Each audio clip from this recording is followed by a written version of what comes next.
Doctor, buenos días. Buenos días. Primero, gracias por aceptar la invitación aquí al Café 33. Es un lugar donde varios artistas nos reunimos a escuchar música y... Muy bien. Si reconoce alguno de algunos artistas. Se me hace un déjà vu. Un déjà vu.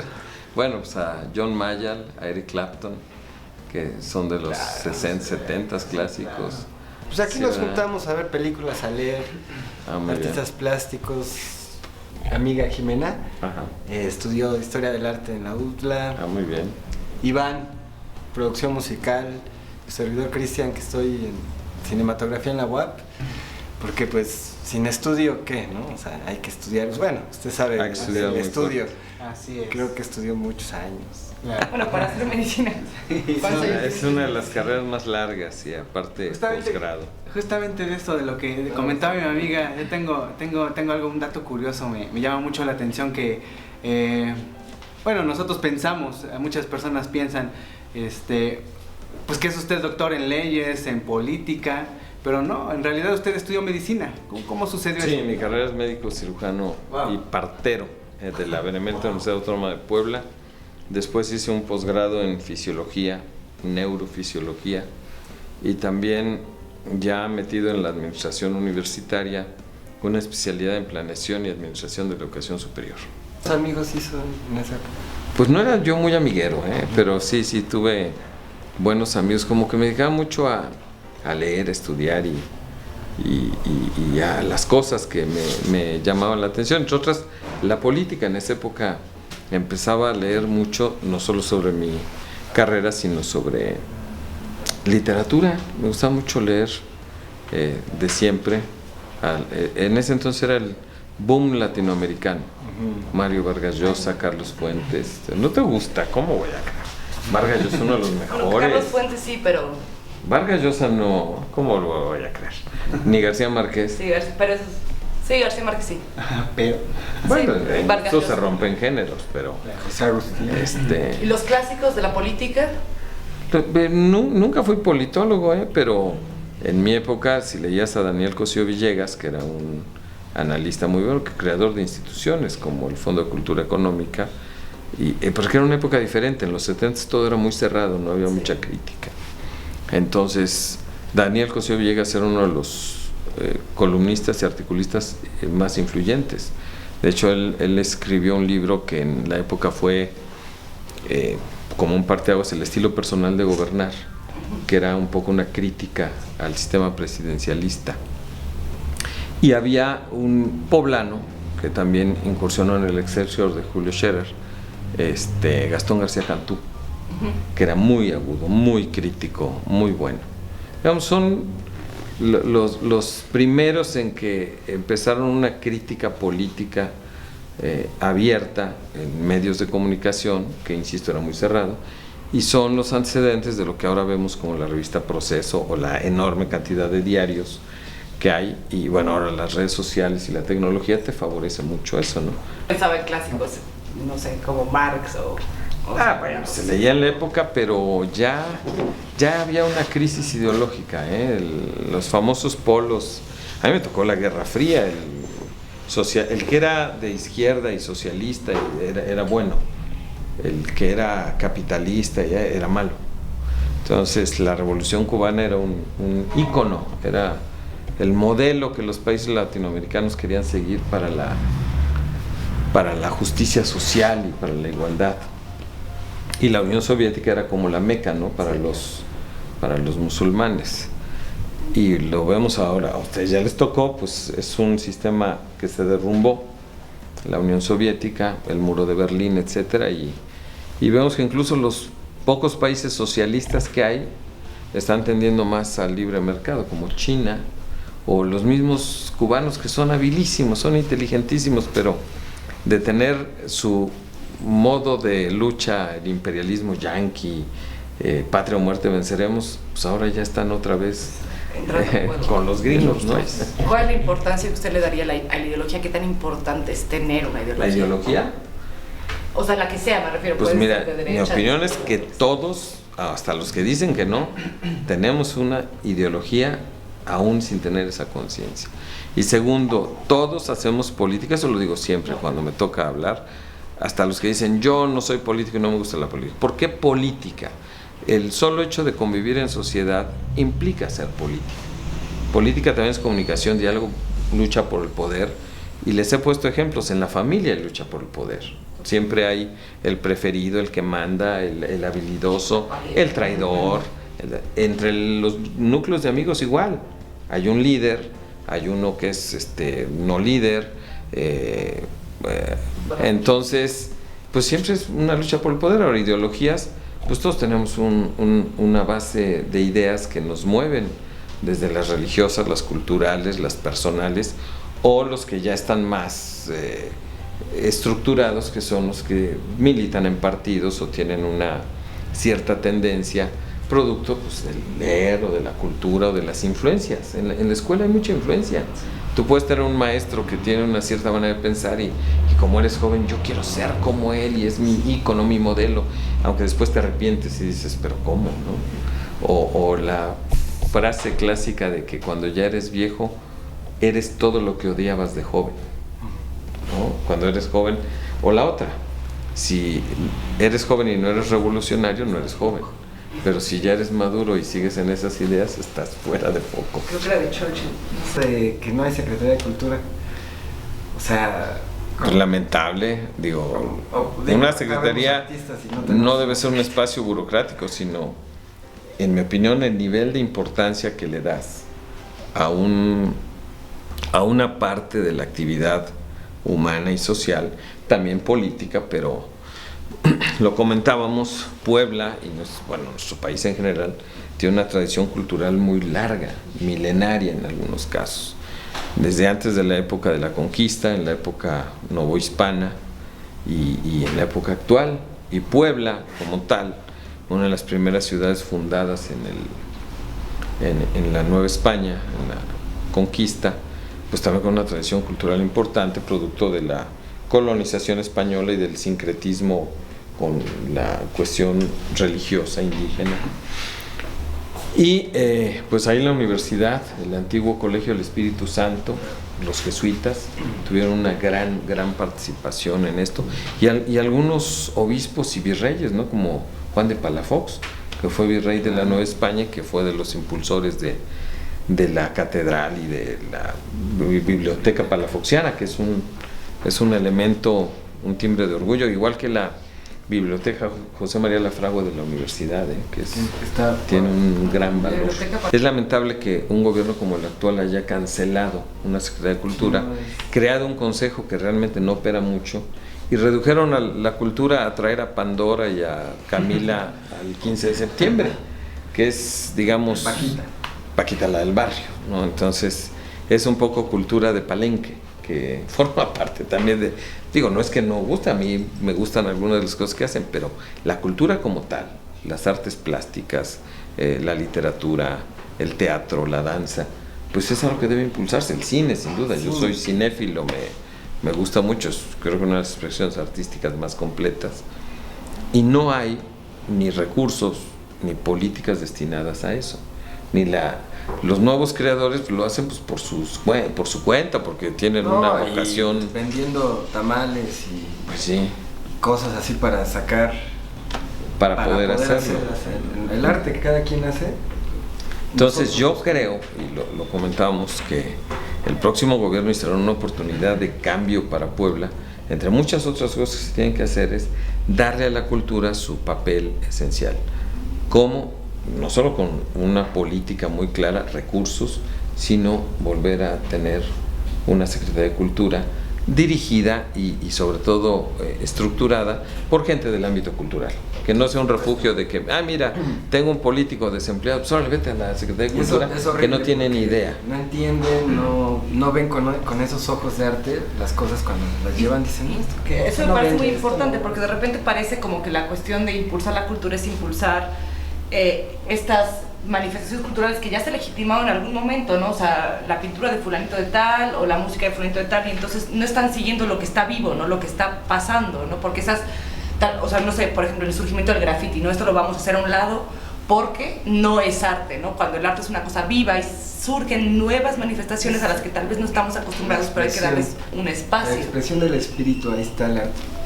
Sí. Hay cosas muy valiosas que no se pueden hacer a un lado. Por ejemplo, el patrimonio cultural e histórico de Puebla y patrimonio religioso, por cierto. Tenemos un número de iglesias y con arte sacro que es motivo de estudio por muchos. Bueno, aquí la historiadora del arte nos lo puede decir, y de muchas cosas, y además un motor económico, porque mucha gente viene a ver esto porque no lo hay en otros lugares.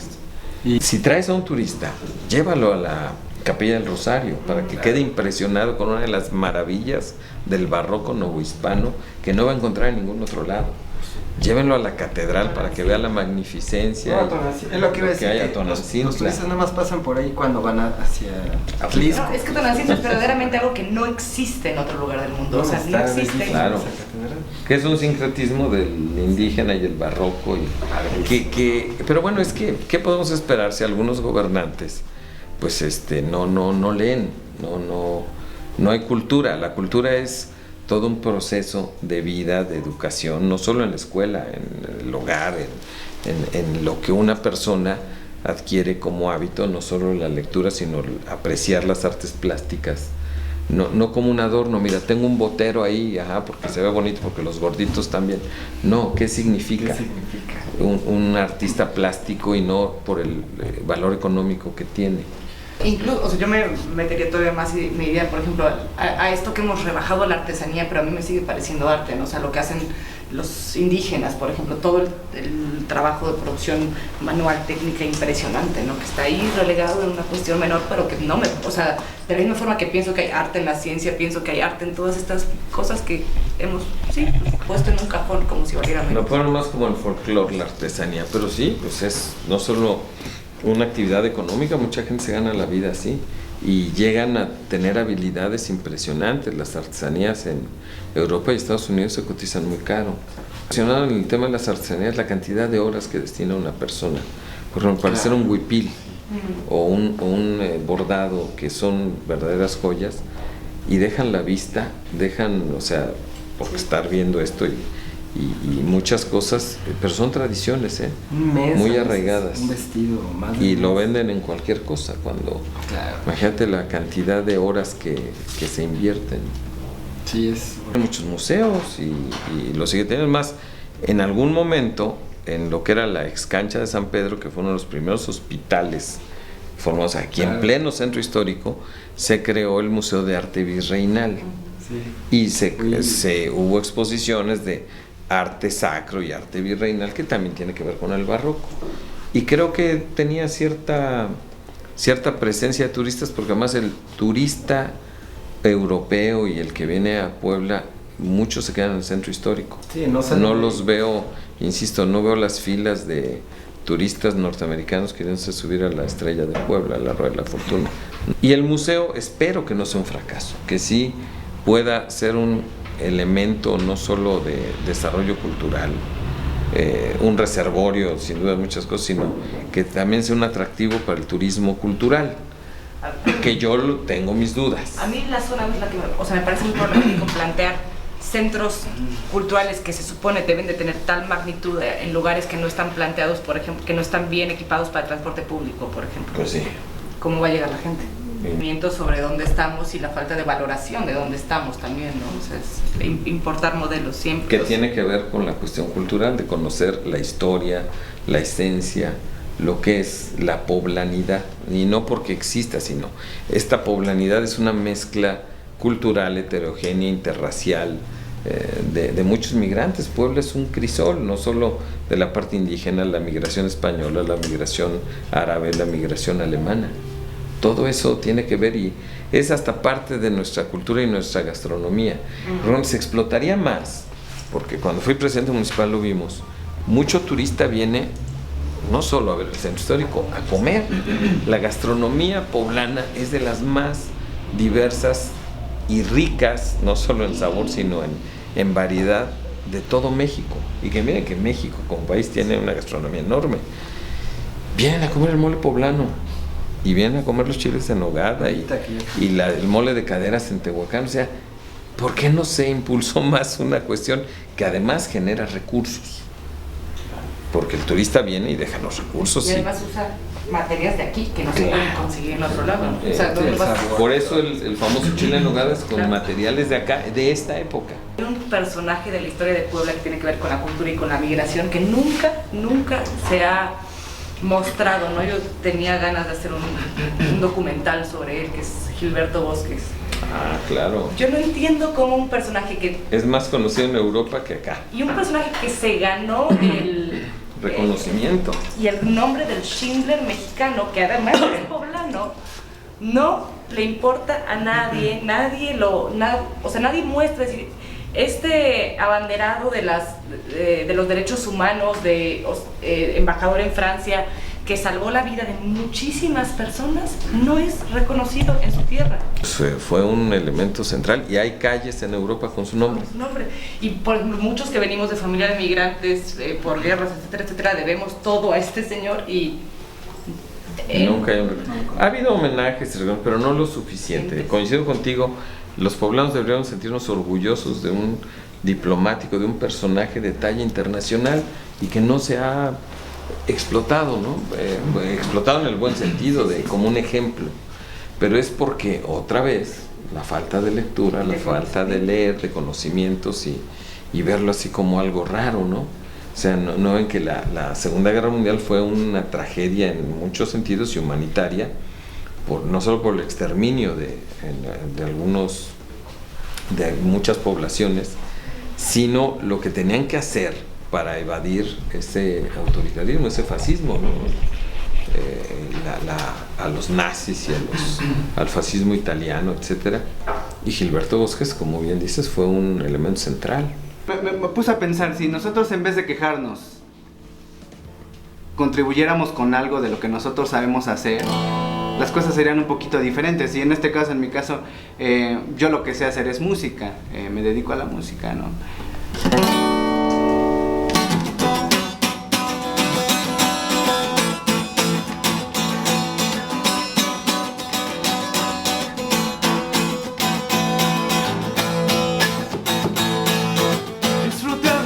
El tiempo se va, levanta la mirada y no mires lo que dejas atrás.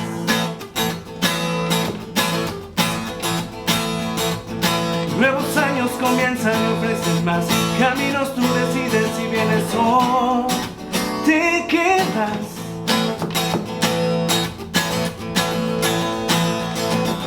Caminar juntos es una decisión que al final buenas cosas nos traerá. Seamos un pueblo, un movimiento que quiere ver un cambio en nuestra ciudad. Unamos esfuerzos, este es el momento. Nuestra ciudad contigo puede cambiar.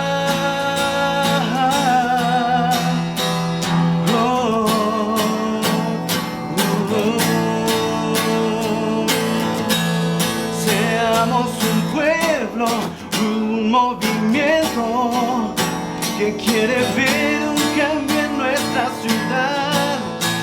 Unamos esfuerzos, este es el momento. Esta ciudad contigo puede cambiar.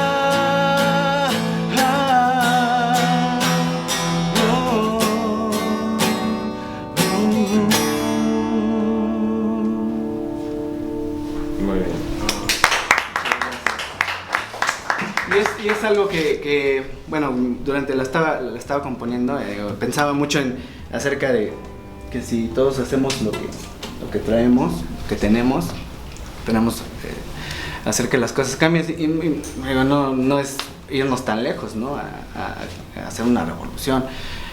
Podemos cambiar empezando de nuestra casa, claro, haciendo las cosas que nos corresponden sin estar quejándonos. Y bueno, a mí me gustaría mucho, doctor, que adoptara esta letra, adoptara esta canción como una voz, ¿no? Hacia la mayoría de los poblanos. Me gusta mucho y además creo que coincido que si todos hiciéramos lo que nos corresponde y aportar lo que podemos aportar.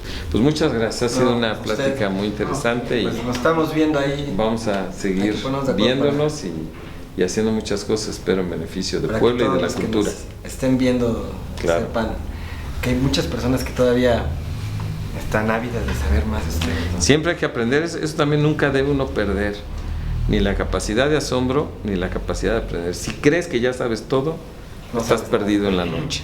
Muchas Perdido en la gracias. noche. Gracias. Gracias. No, Gracias.